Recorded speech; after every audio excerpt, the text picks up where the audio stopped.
Chad Donan says, "Hey woke son, I found this video quite informative, and it includes one of your catchphrases, guy.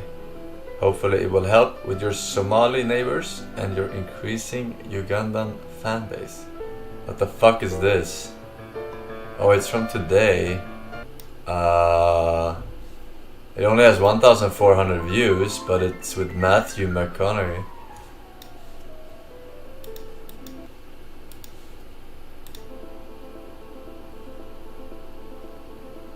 Welcome to another episode of Uncomfortable Conversations with the Black Man. Now, the goal of this was never to be a monologue, but rather a dialogue, and encourage you to have dialogue. I have one question. Is this a wannabe, what is that show called? With the guy from the fat guy from Hangover. That is being called the fat guy from Hangover. You know what I mean? Between Ferns, yeah. So, I'm privileged to be joined by Academy Award winner, but more importantly, father of three, Matthew McConaughey. But Matthew, why are you here? I'll tell you why I'm here, Emmanuel. I'm here to learn, share, listen, understand. Here to discuss some common grounds between us, but also expose differences between us. Here to have a conversation. Yeah. Hopefully promote more conversations, and he's reading from a script. With the end goal being that we take the time we're in now and constructively turn a page in history. I mean, he's obviously acting like he's reading the script. Some righteous and justifiable change.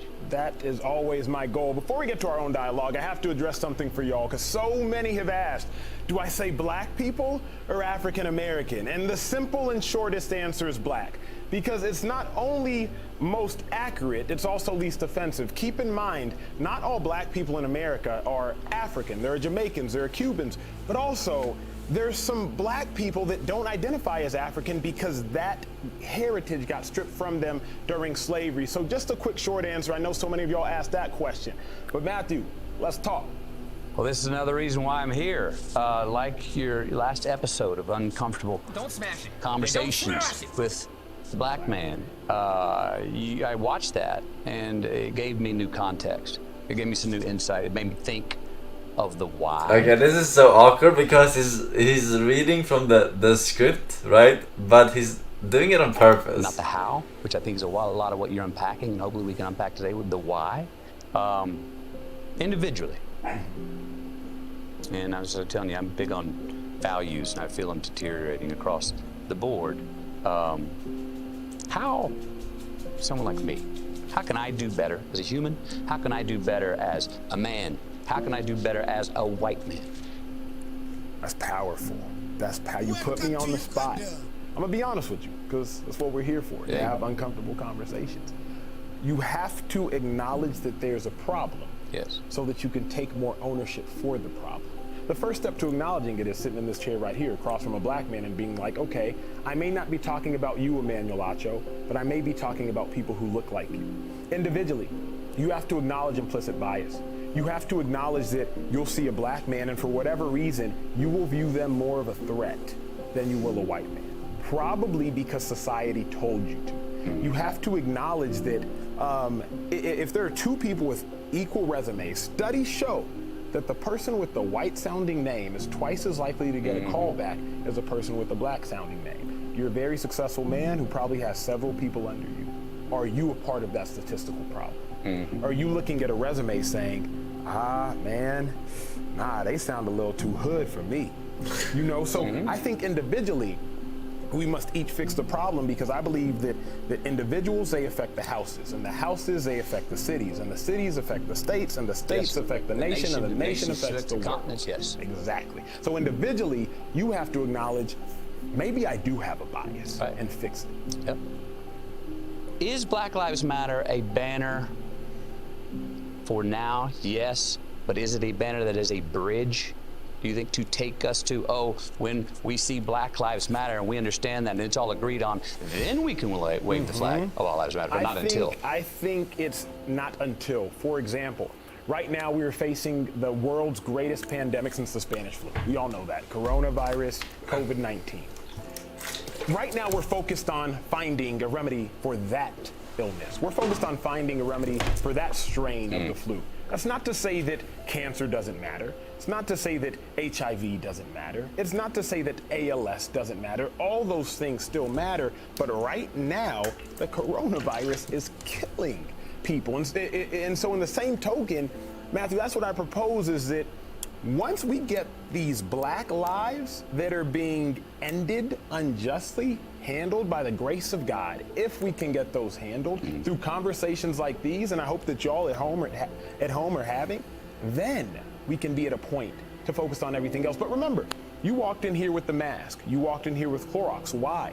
Because there's a virus going on. A specific The one, too. specific virus that is imminently ending lives. And that's the same thing going on in the world. There's a virus. It's just of the mind. It's not of the body. Heard.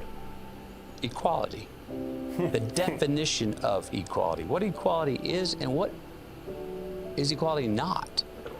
It's been an American issue forever, and we continue to work and grow. And Maybe he's not acting like he's reading the cards. Maybe he's actually just unilateral reading the It's cards. diverse equality. It's a topic that I don't know that we can answer right now, but I'd love to hear your opinion on it. I do not think that there is such a thing as equality in America. Has this situation in our world, or my video, brought out any white allergies that you never saw? Did you have any white allergies that were in your blind spots? It exposed ways of looking at things in a way that, maybe I didn't see the other side of the coin. As I started off with some of the context you put things in, even very simple things that are like obvious math of, yes, whites and blacks can all have it hard, but whites have never had it harder because of the color of their skin. That's an obvious thing. Now, I maybe realize that, but never looked at that side of the coin until you brought it up, and I'm like, aha. You know, and so it's a very simple thing. So maybe there's just more that I would say for me, more that I'm diving deeper into how I'm looking at things and how I'm looking at myself, how I can learn more, see things from your side more, see things from the black side more, so I can so I can get a four-dimensional view here. Because inherently, maybe I had to some extent, I've been living in a way where I didn't quite see all sides as clear as I could have. The greatest white allergy that we see played out as black people, practically, one of the greatest, backhanded compliments. Let me tell you what I mean. I went to an affluent high school in Dallas, Texas, St. Mark's. And when I was a kid, they would all say, Acho, you don't even talk like you're black. Or, Acho, you're like an Oreo. Black on the outside, white on the inside. Or, you don't even dress like you're black. I didn't realize how offensive that was at the time. It wasn't until I realized, wait a second, you were assuming that black people don't sound educated. You were assuming that to be black, I have to wear a do-rag or a wave cap and be sagging my pants. You are assuming something about black people, and I contradict that assumption. And as a result, I am not black.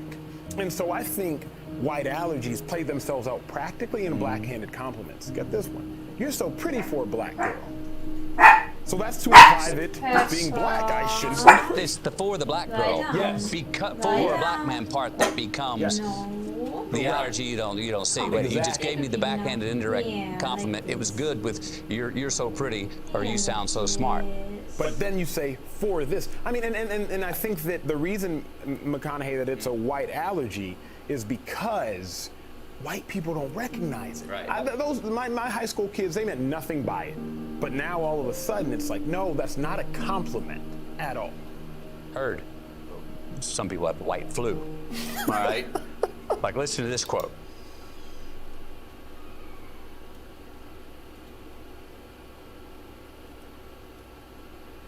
Heard. Welcome to Uganda.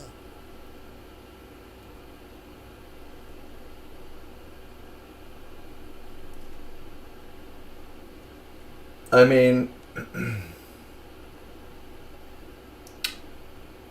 don't want to talk too much about the topic, but I do wonder though.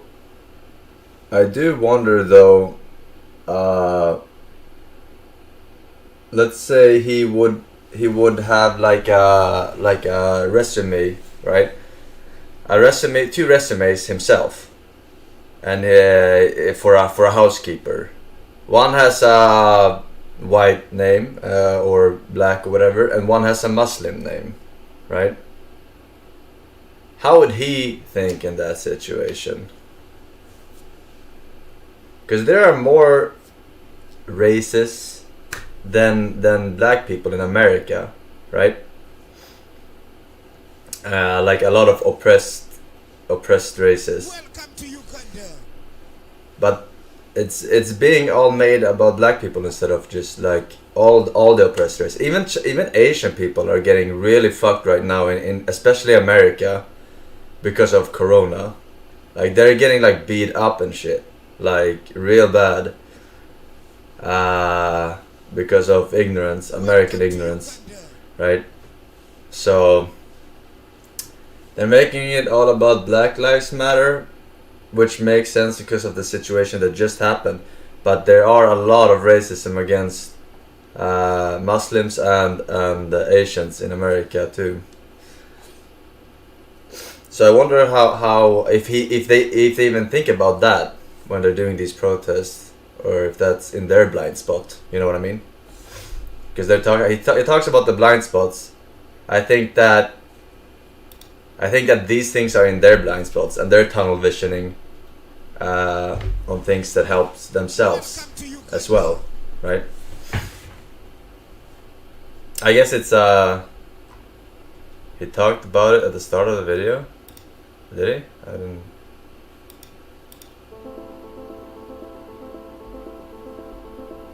Welcome to another episode of Uncomfortable Conversations with the Black Man. Now, the goal of this was never to be a monologue, but rather a dialogue, and encourage you to have dialogues of your own. So, I'm privileged to be joined by Academy Award winner... That's not what that means, dude. That is not what that means.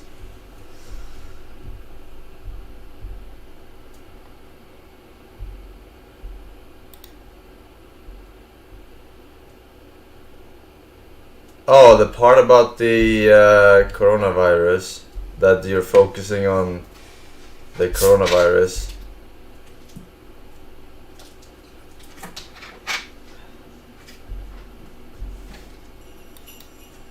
That America or the world is focused on finding a cure for coronavirus. Yeah, I know. And that's why I said that it's more appropriate because of what just happened, right? But then I also wondered how he would think in that situation, right? Let's say there's a Muslim and a white sounding name with the same resume. How would he like argue in that situation?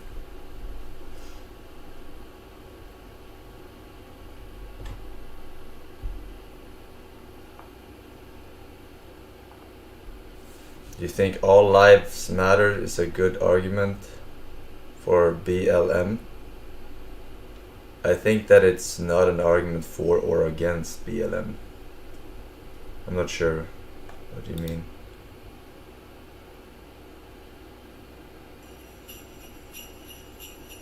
I think it's a separate topic. It's dismissing BLM. It doesn't have to dismiss BLM. I don't think so. It can just be the next step. You know what I mean? You can use it as you can use it in both ways depending on how you phrase it. Right? Thank you boys for the subs, the resubs. JG Killian donates, says the resume name study has already been proven false by a later study that compared lower class white names to lower class black names. In the original study, they compared average white names to lower class black names. Also, police don't kill at higher rat. Kill at higher rat? What does that mean? Rat, it's cut off. Police don't kill at higher rate. Oh, you mean they don't kill black people at a higher rate than white people? Yeah, I don't know anything about that. But what I do know is that studies are very seldom unbiased.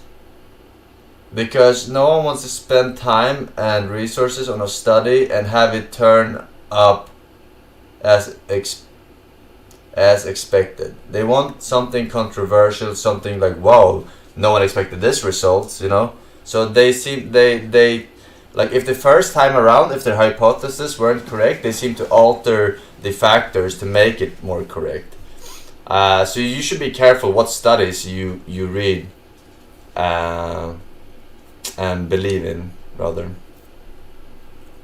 I did it myself. I don't know if you did a lot of, I don't know if in high school if you did a lot of chemistry or biology experiments or whatever, right? And then you get like this result sucks, and then you like alter it, right?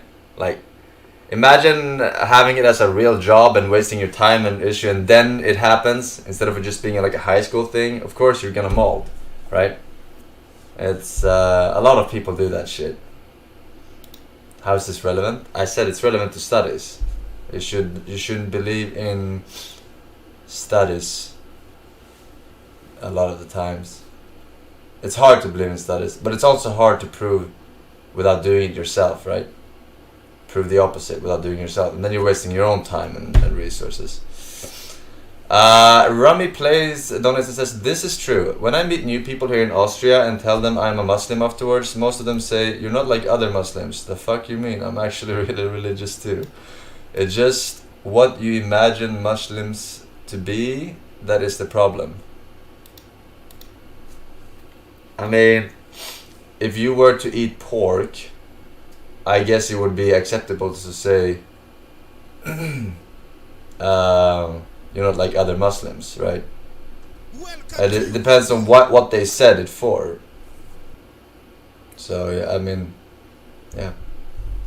If they eat pork, they aren't Muslim.